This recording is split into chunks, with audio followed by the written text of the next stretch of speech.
ابو ہریرہ رضی اللہ عنہ سے روایت ہے کہ رسول اللہ صلی اللہ علیہ وسلم قبرستان کی طرف نکلے اور ارشاد فرمایا، السلام علیکم دار قوم مومنین انا انشاءاللہ بکم لاحقون۔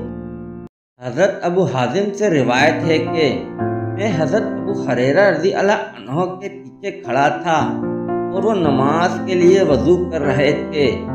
وہ اپنے ہاتھ دھونے کو بڑھاتے تھے یہاں تک کہ بغل تک دھویا۔ میں نے عرض کیا، اے ابو ہریرہ، یہ کیسا وضو ہے؟ حضرت ابو ہریرہ رضی اللہ عنہ نے فرمایا، اے بنی فروخ یعنی اے اجمی، تم یہاں ہو۔ اگر مجھے معلوم ہوتا کہ تم یہاں ہو تو میں اس طرح وضو نہ کرتا۔